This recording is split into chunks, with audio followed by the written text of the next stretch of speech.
સુરત ગ્રામ્ય પોલીસ દ્વારા કામરેજ 4 રસ્તા ખાતે તિરંગા વિતરણ કરવામાં આવ્યા હતા। આગામી સમયમાં 15 ઓગસ્ટ આવી રહી છે, ત્યારે હર ઘર તિરંગા અભિયાનના ભાગરૂપે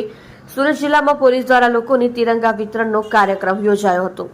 ભારતની આઝાદીનો મહાપર્વ 15મી ઓગસ્ટ 2024 આવી રહ્યો છે, ત્યારે હર ઘર તિરંગા કાર્યક્રમ અંતર્ગત આજરોજ સુરત ગ્રામ્ય જિલ્લા પોલીસ દ્વારા કામરેજ ચોકડી પાસે સ્થાનિક લોકો માટે અને અવરજવર કરનાર લોકોની સાથે રહી ભારતનો તિરંગા વિતરણનો કાર્યક્રમ રાખવામાં આવેલ હતો। સુરત જિલ્લા પોલીસના તમામ પોલીસ સ્ટેશનો ખાતે દરરોજ આ પ્રકારના કાર્યક્રમ યોજી લોકોને દેશભક્તિ અને તિરંગાનો મહત્વ સાથે મળી ઉજવી સાથે સમજી દેશભક્તિનું રાષ્ટ્રભક્તિના માટે એક આહુતિ આપવાનો કાર્યક્રમ કરવામાં આવનાર છે, જેમાં ખૂબ મોટી સંખ્યામાં લોકોએ ભાગ લીધો હતો અને આવનારા દિવસોમાં 15મી ઓગસ્ટ સુધી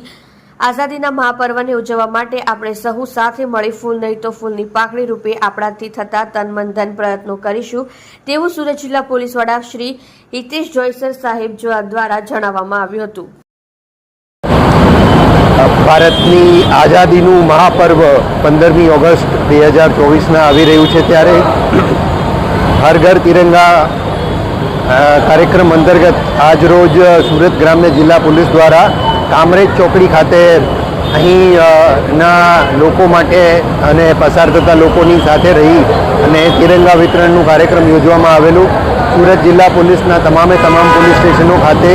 હવેથી દરરોજ આવા પ્રકારના કાર્યક્રમ યોજી અને લોકોને દેશભક્તિ અને તિરંગાનું એક મહાત્મ્ય સાથે ઉજવી સાથે સમજી અને રાષ્ટ્રભક્તિ માટે એક આહુતિ આપવાનો કાર્યક્રમ કરવામાં આવનાર છે, જેમાં ખૂબ મોટી સંખ્યામાં લોકો અહીં ભાગ લીધેલ છે અને આવનારા દિવસોમાં 15મી ઓગસ્ટ સુધી આઝાદીના મહાપર્વને ઉજવવા માટે આપણે સૌ સાથે મળી અને ફૂલ નહીં તો ફૂલની પાંખડી રૂપે આપણાથી થતા તેટલા તન મન અને ધનથી પ્રયત્ન કરીશું। ધન્યવાદ।